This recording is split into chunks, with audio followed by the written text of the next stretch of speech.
हरिओम। इस वीडियो में हम दसम पाठ करेंगे जटायु शौर्यम, नवमीं कक्षा का। तो इसमें जटायु शौर्यम यानी जटायु की वीरता के बारे में बताया गया है। तो ये महर्षि वाल्मीकि जी ने रामायण लिखी है और रामायण में 7 कांड हैं, 7 कांड।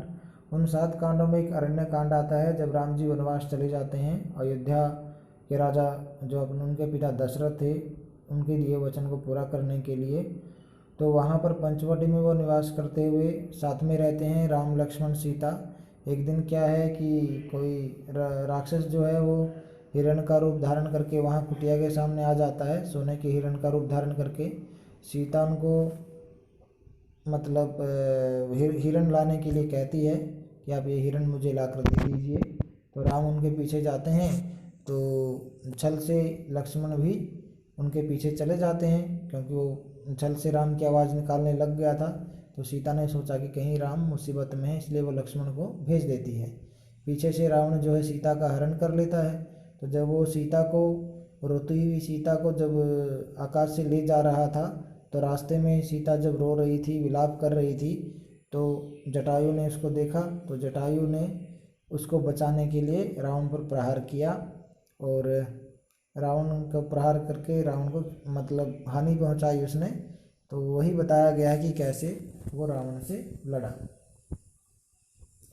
चलिए शुरू करते हैं। सबसे पहले सा तदा करुणा वाचो विलपंती सुदुखिता वनस्पतिगतम गृध्रम ददर्श आयत लोचना। देखिए इसमें सा मतलब वह या उसने, सीता के लिए आया है, महिला के लिए। तदा मतलब तब, करुणा मतलब करुणा, करुण, वाचव मतलब वाणी में,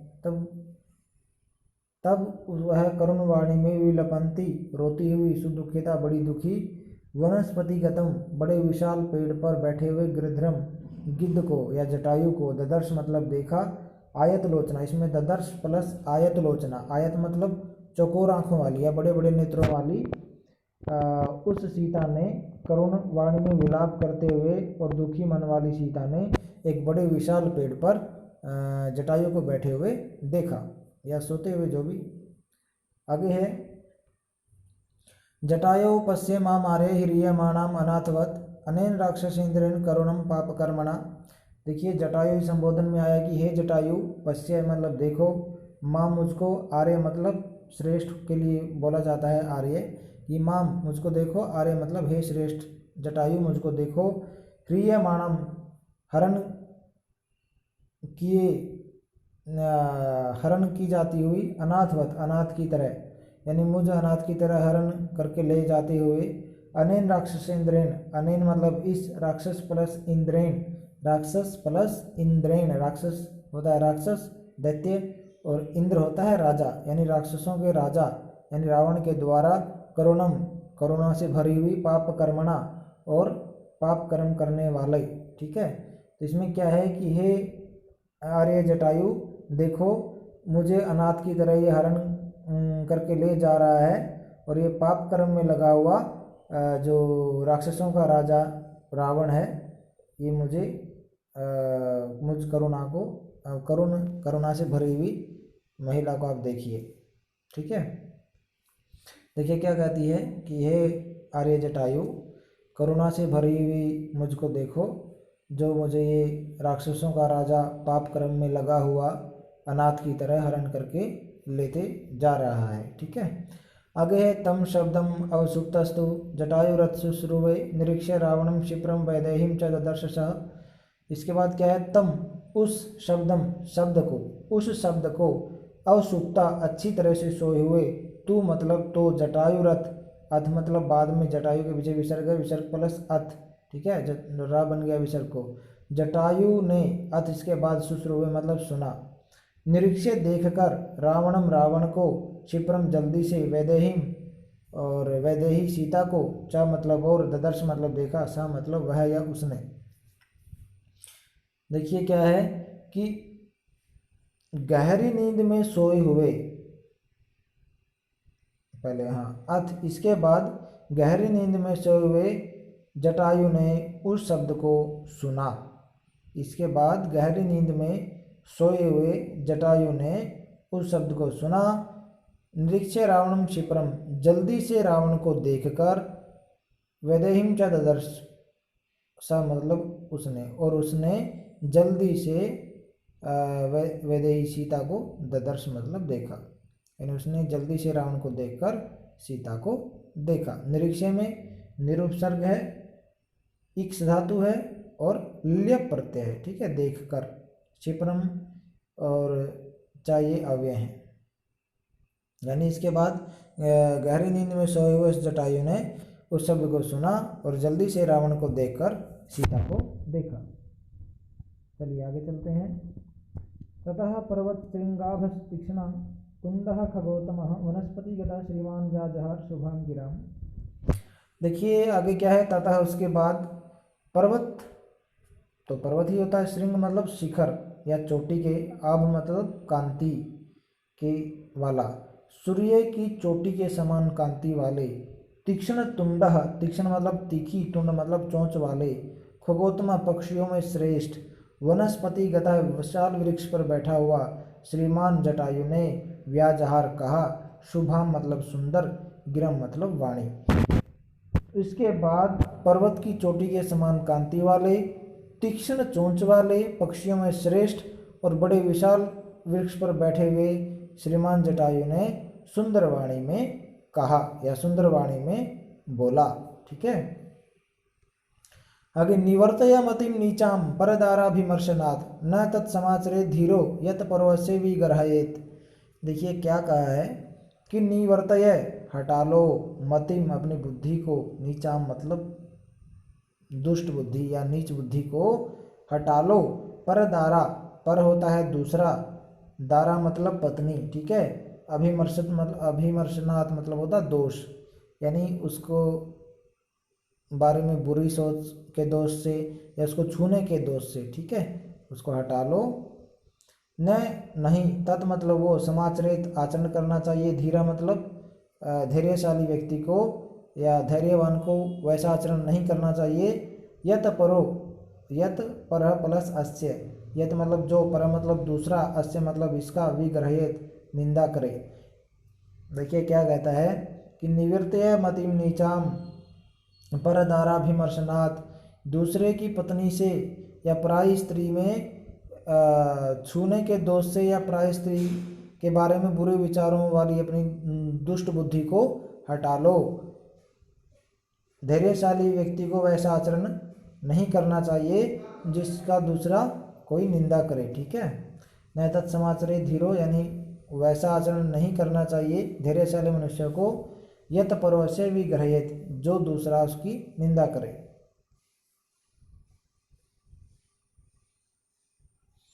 आगे क्या है, वृद्धोहम त्वम युवा धन्वी सारथा कवची शरी न चापि यादाय कुशली वैदेहीम में गमिष्यसि। देखिए वृद्धोहम, वृद्धा प्लस अहम, वृद्धा प्लस अहम, अहम मतलब मैं, वृद्धा मतलब बूढ़ा, मैं बूढ़ा हूँ, तुम युवा, तुम युवा मतलब जवान हो, मैं बूढ़ा हूँ तुम जवान हो, धनवी धनुष है तुम्हारे पास, यानी धनुष वाले हो, सारथ रथ है तुम्हारे पास, कवची कवच भी तुमने पहना है, शरी बाण भी है तुम्हारे पास, तो यानी तुम्हारे पास ये सब चीज़ें हैं। न नहीं, चा अपि आदा, इसमें दो तीन शब्द हैं, चा प्लस अपि प्लस आदाय, चा मतलब और, अपि मतलब भी, आदाय मतलब लेकर, आदाय में अपसर्ग दा धातु और लेप प्रत्यय, ठीक है। और तुम लेकर भी, कुशलिम कुशलतापूर्वक या स्वस्थ रूप से, वैदेहीम सीता को, मैं मतलब मेरे पास से, गमिष्यसि जाओगे। देखिए क्या कहता है कि वृद्धो हम तुम युवा, मैं बूढ़ा हूँ तुम जवान हो, धनवी धनुर्धारी हो, सारथा रथ वाले हो, कवची कवच धारण किए हो, शरी और बाणों से युक्त हो, न चापि आदाय और फिर भी, कुशलिम वैदेहीम में गमिष्यसि, फिर भी तुम सीता को मेरे पास से कुशलतापूर्वक नहीं ले जा पाओगे। क्या कहता है कि तुम जवान हो, मैं बूढ़ा हूँ, तुम्हारे पास धनुष है, तुम्हारे पास रथ है, तुमने कवच पहना हुआ है, तुम्हारे पास बाण है, फिर भी तुम सीता को मेरे पास से सकुशल नहीं ले जा पाओगे, यानी मैं तुम्हें मतलब पटक पटक के मारूंगा। चलिए आगे चलते हैं। तस्य तीक्ष्ण नखाभ्याम तु चरणाभ्याम महाबल चकार बहुधा गात्रे वर्णान पतग सत्तमः। देखिए, तस्य उसके तीक्ष्ण नखाभ्याम, तीक्ष्ण मतलब तीखी, नखा मतलब नाखूनों से, तू चरणाभ्याम और चरणों से पैरों से, उसके तीखे नाखून और पैरों, नाखूनों से और पैरों से, पैरों के नाखूनों से महाबला महाबली चकार बहुधा, चकार मतलब किया, बहुधा मतलब बहुत, अनेक प्रकार के गात्रे मतलब शरीर पर, वर्णान मतलब घाव, पतक सतमा पक्षियों में श्रेष्ठ, यानी तब पक्षियों में श्रेष्ठ उस जटायु ने अपने तीखे पैरों के नाखूनों से उसके शरीर पर अनेक प्रकार के घाव कर दिए। किसके शरीर पर? रावण के शरीर पर।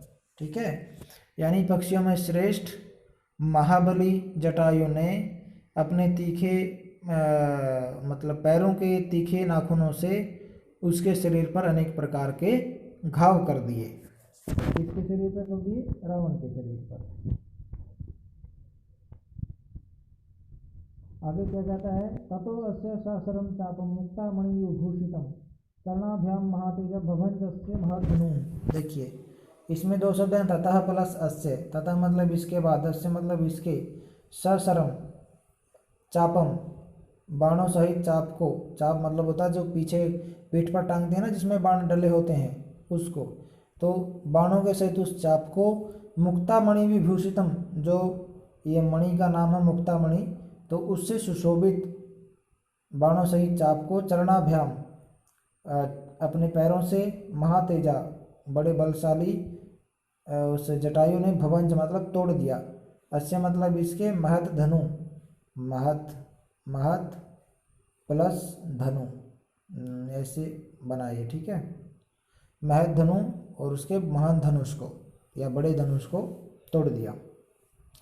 देखिए क्या कहता है? तथा अस्य सहस्रम चापम मुक्तामणि विभूषितम, इसके बाद उसके मुक्तामणि से सुशोभित बाणों सहित चाप को और महत धनु बड़े धनुष को, चरणाभ्याम महातेजा भवंज, उस महातेजस्वी या महाबलवान जटायु ने अपने पैरों से तोड़ दिया। ठीक है, आगे है सभग्न धनवा वीरथो हताश्वो हतसारथी ही अंकेनादाय वैदेहीम पपात भुवि रावणः।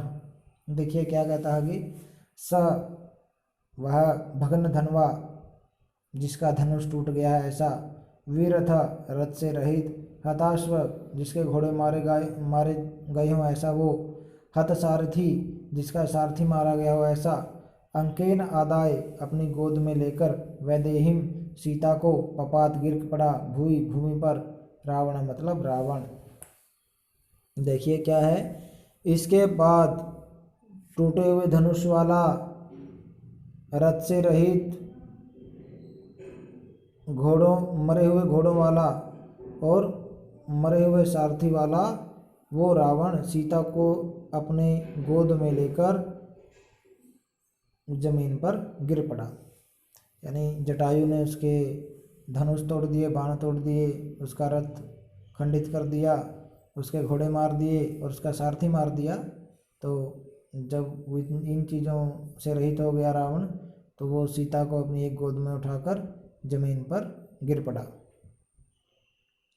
तो क्या बनेगी कि इसके बाद वह रावण टूटे हुए धनुष वाला, रथ से रहित, मरे हुए घोड़ों वाला और मरे हुए सारथी वाला या अश्व और सारथी से रहित वो रावण सीता को अपनी गोद में लेकर जमीन पर जा गिरा।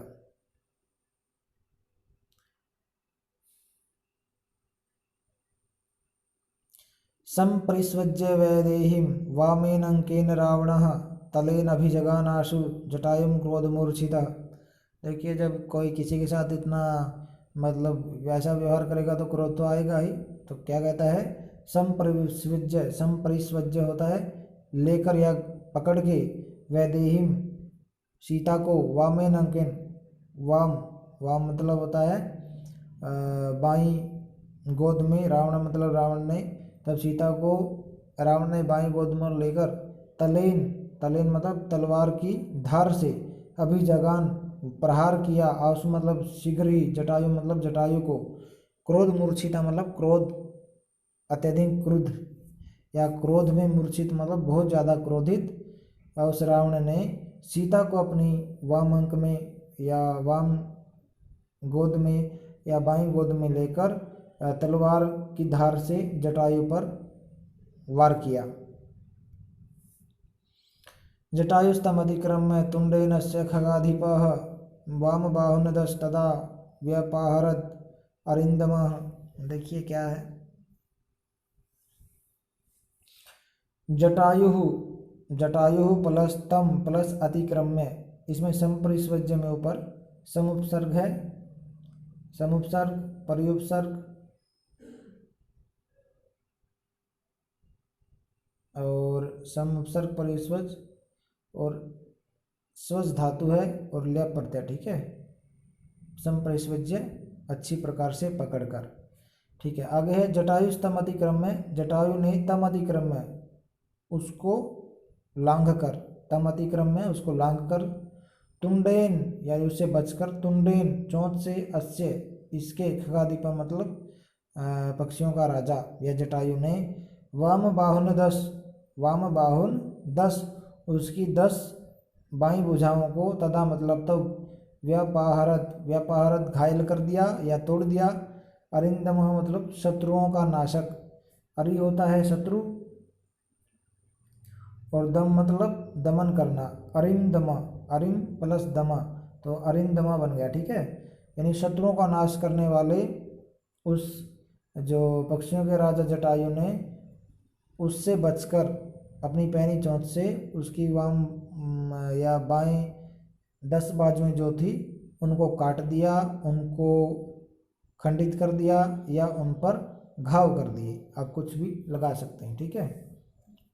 देखिए क्या कहता है कि जब उसने इसको ऊपर तलवार से प्रहार किया तो उसके बाद क्या है कि जब उसके बाद पक्षियों के राजा जटायु ने और शत्रुओं के नाशक उस जटायु ने उस प्रहार से बचकर या उस प्रहार को रोककर अपनी पैनी चोंच से जो रावण है उसकी बाएं हाथ की जो 10 भुजाएं हैं उनको घायल कर दिया या उनको काट दिया या उनको तोड़ दिया, आप कुछ भी लगा सकते हैं, ठीक है।